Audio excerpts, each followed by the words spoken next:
Assalamualaikum and good day. My name is Rissyafreen bin Muhammad Ramli, and today I'm going to talk about the contingency theory of leadership. But before we begin, let's try to understand what it is. The contingency theory of leadership theorizes that a leader's effectiveness is conditional because it depends whether or not a person's leadership style suits a particular situation. According to this theory, an individual can be an effective leader in one situation, but can be also an ineffective leader in another situation. This theory also posits that you should be able to examine each situation and decide if your leadership style is going to be effective or not. In most cases, this requires you to be self-aware, objective, and also adaptable.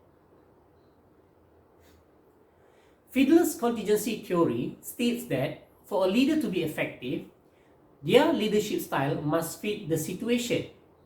Therefore, using this model, you will be able to identify your own leadership style, assess the situation that requires leadership, and determine whether you are the right leader or not. So, again, I'm going to share with all of you how 21st century leaders can utilize Fiedler's contingency theory on leadership to evaluate one's leadership skill. Step 1. Understand your leadership style. In order to identify your leadership style, we need to use last preferred co-worker scale, or also known as LPC. It's time to bring to mind the person you least prefer working with. Use the chart to mark the score that you best fit. How would you describe your least preferred co-worker? Now that you have filled out the test, add up every number you mark to calculate your LPC score. Interpret your score as follows. If you score 73 and above, that means you are a relationship-oriented leader. But if you scored 54 and below, you are a task-oriented leader. However, if you scored between 55 and 72, you have the qualities of both a relationship-oriented and a task-oriented leader. Deciding which style fits you better will take further exploration through other leadership theories. Step 2. Assess the situation.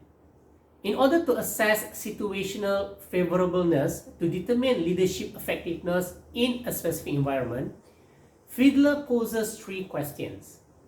On a scale of 1 to 10, with 10 representing the highest value, are leader-member relations good and trustworthy, or poor and untrustworthy? Are the tasks at hand clear and structured, or confusing and unstructured?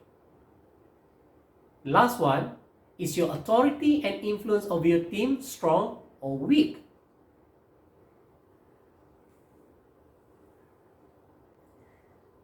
Next, decide whether you are the leader for the job. Now that you have the grasp on your leadership style and the favorableness of the situation, you can determine whether you are the right leader for the situation. If you are a task-oriented leader, you are the best fit to tackle highly favorable and highly unfavorable situations. The extreme are where you will serve your team best. But if you are a relationship-oriented leader, your style is best suited to lead in situations with moderate favorability. Step 4. Consider delegating to the right leader. According to Fiedler, leadership style is fixed and something that cannot be changed, which means that if a leader's style isn't right for a situation, that leader may need to delegate leadership to the right person. While it can be challenging to admit that your skill set isn't right for a situation, there's no shame in delegating leadership to someone else. In fact, delegation is necessary for effective leadership. Number 5.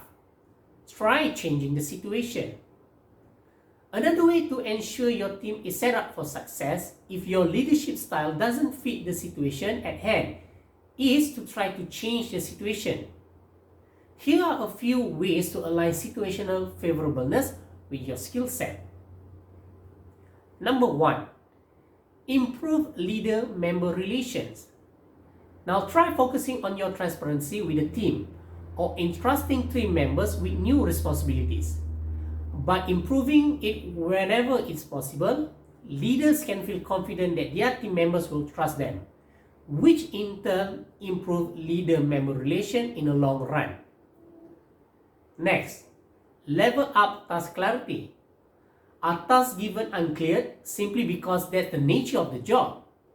Or are there processes that can be cleaned up a bit? You can try outlining tasks to make them easier for your team to accomplish. And last but not least, increase your authority.